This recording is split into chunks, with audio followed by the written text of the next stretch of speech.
여러분 평안하십니까? 오늘도 말씀과 함께 주님의 은혜 가운데 거하시기 바랍니다. 오늘 말씀은 시편 122편입니다. 말씀 개요입니다. 1절부터 5절은 예루살렘에 올라가 하나님을 경배하게 된 것을 기뻐하며 찬양하는 내용이고 6절부터 9절은 예루살렘의 평안과 형통을 기원하는 내용입니다. 말씀 묵상입니다. 시편 122편은 성전에 올라가는 세 번째 노래인데요. 다윗의 시입니다. 시인은 성전이 있는 예루살렘에 오랜만에 돌아와서 감격 가운데 노래하고 있습니다. 아마도 사울 왕 때문에 예루살렘에서 먼 곳으로 쫓겨나 도망다니던 다윗이 자기 생전에 예루살렘에 다시 와서 하나님을 예배할 수 있을까 생각했었는데 결국 하나님의 은혜로 죽지 않고 살아서 다시 예루살렘에 돌아와서 하나님을 예배하게 되었던 것이죠. 얼마나 감격스러웠겠습니까? 사람이 내게 말하기를 야훼의 집에 올라가자 할 때에 내가 기뻐하였도다.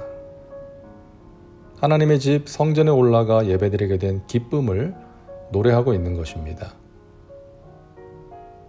여러분은 매주일 성전에 와서 예배할 때 어떤 마음으로 예배하십니까? 얼마 전 코로나로 인한 거리두기 방침과 예배 인원 제한으로 인해 성전에 나와서 예배하지 못했던 때가 있었습니다. 기독교 역사상 전무후무한 일이었죠. 그러다가 다시금 제한이 풀려서 자유롭게 성전에 나와 예배하게 되었을 때 몇몇 성도님들이 성전에 함께 모여 예배하는 것의 소중함을 알게 되었다고, 이렇게 다시 성전에서 예배할 수 있어서 너무 감사하다고 기쁨에 겨워서 말씀하시는 것을 들었습니다. 그렇습니다. 우리는 인생의 어려운 문제로 인해 낙심하고 힘들어할 때 예배를 통해 하나님이 주시는 위로와 회복을 경험할 수 있습니다. 하나님의 말씀으로 믿음과 소망과 사랑을 얻게 되고 부르짖는 기도를 통해 어둠을 뚫고 빛 가운데로 나갈 수가 있습니다. 그래서 예배가 소중한 것이죠.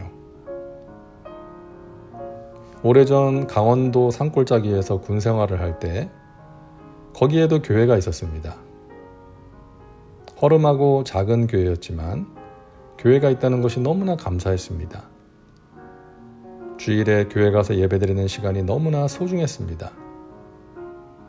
힘든 군생활 중에 성전에 가서 예배할 수 있다는 것이 감사했고 예배를 드리면서 지친 몸과 마음이 회복되는 것을 경험할 수 있었습니다. 예배를 드리고 나면 달콤한 초코파이를 먹을 수 있는 것도 좋았습니다. 이슬람의 나라 터키에도 교회가 있었습니다. 동네마다 회교 사원이 있어서 하루 5번 이슬람 기도 시간을 알리는 그 소리가 울려 퍼지는 나라였지만 그런 나라에도 교회가 있어서 예배할 수 있다는 것이 감격이었습니다.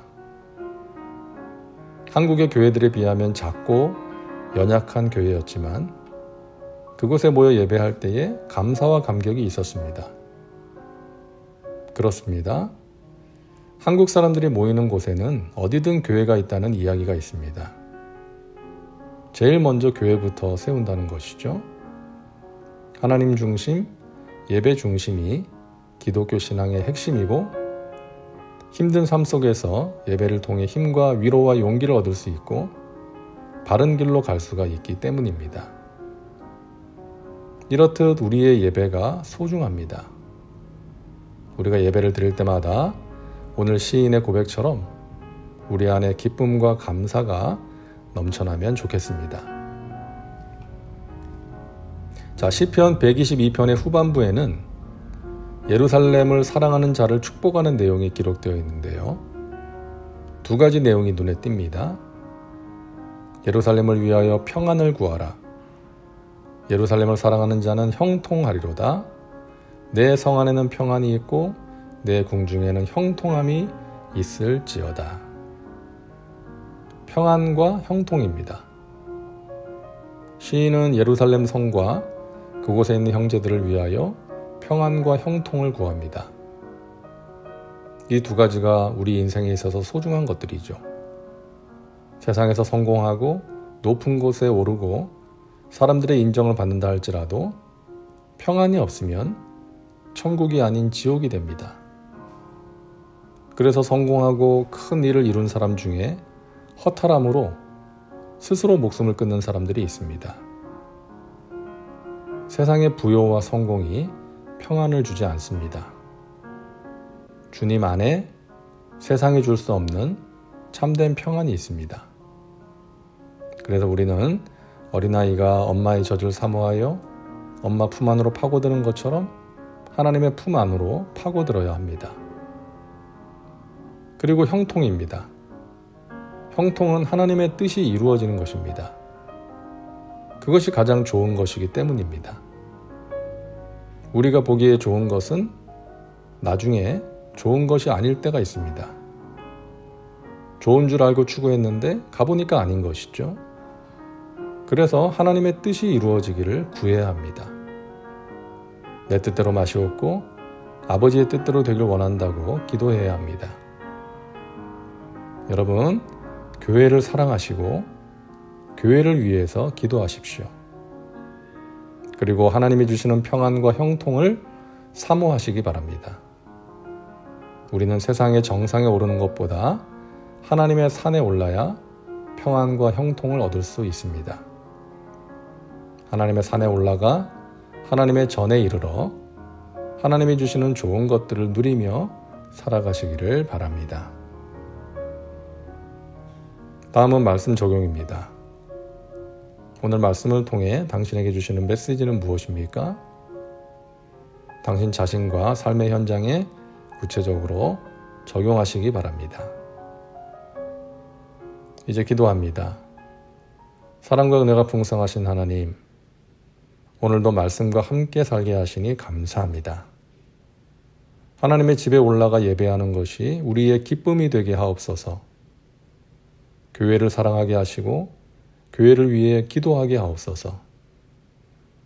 평안과 형통을 구하며 그 복을 함께 누리며 살아가게 하옵소서. 우리 각 사람이 우리의 교회가 주님의 기쁨이 되기를 힘쓰게 하시고 서로를 축복하게 하여 주옵소서.